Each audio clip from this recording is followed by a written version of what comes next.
안녕하십니까. D램 캐시의 성능 분석 및 성능 개선 방안 제안을 주제로 발표하게 된 유영준입니다. 이번 발표에서는 D램 캐시를 추가하는 상황과 추가하지 않는 상황의 시뮬레이션 결과를 공유하고 분석 과정에서 발견된 특이사항을 바탕으로 새로운 성능 개선 방향을 제안하고자 합니다. 발표 순서는 다음과 같습니다.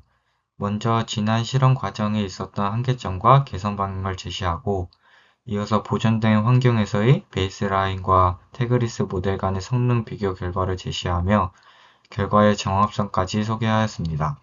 또한 상세 분석 챕터에서는 단순히 성능 수치만 보여있는 것이 아니라 IPC 변화의 원인을 메모리 대역폭과 전송 단위 관점에서 심도 있게 분석하였습니다. 마지막으로 분석 결과를 토대로 D램 캐시 성능을 극대화할 수 있는 구체적인 향후 연구 방향을 제안하는 순으로 발표를 진행하고자 합니다. 기존 실험 데이터가 가졌던 한계점입니다. 지난 실험 결과를 분석한 결과 크게 두 가지의 신뢰성 문제가 있었습니다. 첫째는 컨피그레이션 미스매치 문제입니다. 지난 레포트에서는 캡타이로 구한 레이턴시를 코드에는 반영을 했었는데 포트 연결에 문제가 있어서 두 아키텍처 결과가 모두 실제와는 다른 레이턴시를 반영하고 있었습니다. 그래서 베이스라인의 경우 RPC가 상대적으로 높게 조정이 됐고 반대로 D램 캐시를 추가한 아키텍처는 RPC가 낮게 설정이 돼서 성능 격차가 과장되는 문제점이 있었습니다. 그리고 두 번째 문제는 심포인트를 사용하지 않았다는 점입니다. 지난 레포트를 위한 코드 구성에선 체크포인트를 도입하기엔 비효율적인 구성을 가지고 있었고 이 때문에 몇백억 개의 패스트 포워드를 수십 번 하기에는 한계가 있다고 생각해서 초반 10억 개만 이제 패스트 포워딩을 하는 방식을 사용했었습니다. 그래서 각 벤치마크의 대표 구간을 사용하지 못했다는 점이 한계라고 생각했습니다. 이제 피규어 1이 이전 레포트의 IPC 비교 결과인데 보시다시피 패턴도 없고 이제 결과가 들쑥날쑥해서 신뢰성이 높지 않은 결과라고 생각합니다. 이러한 문제를 해결하기 위해 시뮬레이션 환경을 재구축했습니다. 태그리스 모델에서는 태그 룩업 레이턴시나 실제 하드웨어 타이밍이 잘 반영될 수 있도록 고쳤고 이제 베이스 라인은 순수한 오프 패키지 D램 환경으로 독립적으로 구성하여 이제 공정한 비교가 가능하도록 수정했습니다. 또한 ROI 기반의 정확한 검증을 위해 소스 코드를 수정했습니다. 커맨드 옵션만으로 아키텍처 전환을 가능하게 하면서 심포인트 분석을 통해 도출된 각 벤치마크의 대표 실험 구간으로 진입한 측정을 할 수 있었습니다. 그래서 다음과 같이 개선된 환경에서 시뮬레이션을 다시 수행했고 슬라이드에서 보이는 피규어 2는 12개의 벤치마크를 시뮬레이션한 로우 데이터입니다. 주요 분석 지표를 보면 IPC뿐만 아니라 성능 변화의 원인을 추적하기 위한 L3 Average Miss Latency도 있고 또 L4 Hit Rate, 메모리 밴드위스 등을 측정한 결과를 함께 볼 수 있습니다. 그래서 이 데이터를 바탕으로 도출한 성능 변화 추이를 다음 장부터 시각화해서 설명드리겠습니다. 이 그림은 베이스라인 대비 1기가 태그리스 D램 캐시를 적용했을 때 IPC 성능 비교 결과입니다. 전체 벤치마크 중 라이브러리 퀀텀이나 텍터스 ADM 등에서는 유의미한 성능 향상이 있었고 전체에 대해서는 평균적으로 8.3%의 IPC 향상이 있었습니다. 하지만 주목해야 할 점은 모든 벤치마크에서 성능이 오른 것은 아니라는 점입니다.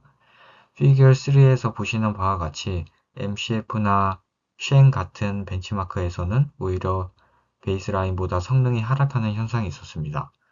그래서 저는 이 성능 하락의 원인을 찾는 것이 이번 연구의 핵심이라고 판단했습니다. 저는 먼저 성능 변화의 1차적인 원인을 파악하기 위해 L3 Average Miss Latency와 IPC의 상관관계를 분석했습니다. 그래프를 보면 IPC가 하락했던 MCF나 쉔 같은 경우 L3 Miss Latency가 베이스라인 대비 증가한 것을 확인할 수 있습니다. 반면 성능이 향상된 나머지 그룹은 D램 캐시 적중을 통해 접근 시간이 효율적으로 단축되었습니다. 이는 앞서 관찰한 Normalized IPC 결과와 역의 상관관계인 것을 확인할 수 있습니다. 앞서 말씀드린 성능 저하 원인을 구체적으로 파악하기 위해 상세 분석을 수행했습니다. 가장 먼저 규명해야 할 의문은 D램 캐시를 사용하여 메모리 요청 횟수를 줄였음에도 왜 메모리 대화폭 사용량은 오히려 증가했는가입니다. 그 이유는 전송 단위가 다르기 때문입니다. 기존 베이스라인은 블록 단위로 데이터를 가져오지만 D램 캐시는 페이지 단위로 데이터를 가져옵니다. 오른쪽 위에 피규어 5를 보면 회색 막대는 베이스라인, 주황색 막대는 태그리스 모델의 트래픽 양입니다. 자세히 보면 메모리 요청하는 횟수 자체는 D램 캐시 수 줄었지만 메모리 트래픽 자체는 D램 캐시가 더 많은 것을 확인할 수 있습니다.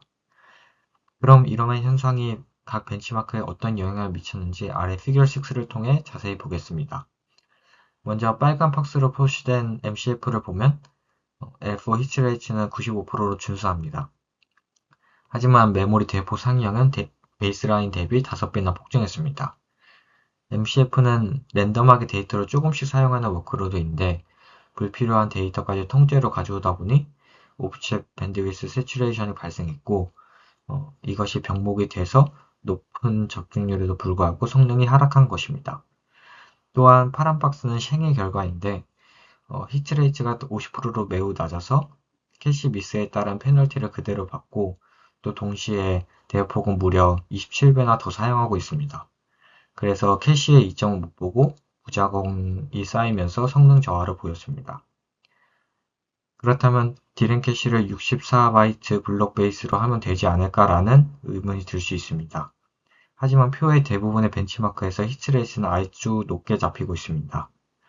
이는 페이지 단위의 접근이 공간 지역성이 높은 워크로드에서 강력한 프리패치 효과를 주기 때문에 단순하게 블록 베이스로 전환한다면 또 다른 성능 저하를 초래할 것이라고 생각합니다. 결론은 페이지 베이스의 이점을 살리면서도 대역폭 낭비를 해결할 수 있는 접근 방식이 필요하다고 생각했습니다. 마지막으로 앞서 분석한 대역폭 문제와 히트레이트 간의 트레이드오프를 해결하기 위한 향후 연구 방향을 제안하겠습니다. 먼저 첫 번째로 생각한 방식은 싱글턴 페이지의 강건한 아키텍처를 설계하는 것입니다. 지금 제가 생각하기에 가장 큰 문제는 오버패칭입니다. 그래서 프로젝트 초기에 읽었던 다이스텍트 D램 캐시 논문의 싱글턴 페이지 문제가 생각이 났고 이러한 싱글턴 페이지 문제를 개선하는 구조를 여러 개 찾아봤습니다. 그렇게 찾아본 결과 섹터 캐시라는 구조를 우리 시스템에 적용하면 좋을 것이라고 생각했습니다. 이 섹터 캐시 방식은 일단 태그 매칭으로 페이지가 들어갈 슬롯을 미리 확보를 하되 데이터를 처음 요청할 때는 블록 단위로만 로딩을 하여 대역폭 낭비를 막습니다. 하지만 해당 페이지 내에 다른 데이터 접근이 빈번해지면 이때 페이지 단위로 모드를 전환해서 공간적 지역성의 이점을 놓치지 않는 것입니다. 즉, 블록 베이스의 효율성과 페이지 베이스의 지역성을 모두 잡은 하이브리드 방식이라고 할 수 있습니다. 그리고 두 번째 제안은 빅팀 에빅션 큐를 도입하는 것입니다. 먼저 우리 시스템에선 빅팀 선택을 라운드 로빈으로 하고 있는데 이는 데이터 중요도를 따지지 않고 데이터를 삭제하기 때문에 레이턴시 손실이 큽니다. 그래서 이를 보완하기 위해 삭제되는 데이터를 즉시 버리지 않고 작은 파이프에 잠시 보관하는 방식을 생각했습니다. 이는 적은 저장 공간 오버헤드만으로도 이제 실수로 축출된 핫 데이터를 빠르게 복구해서 레이턴시 손실을 최소화할 수 있는 비용 효율적인 방법이 될 것 같아 해당 방법을 제안했습니다. 이상으로 발표를 마치겠습니다. 감사합니다.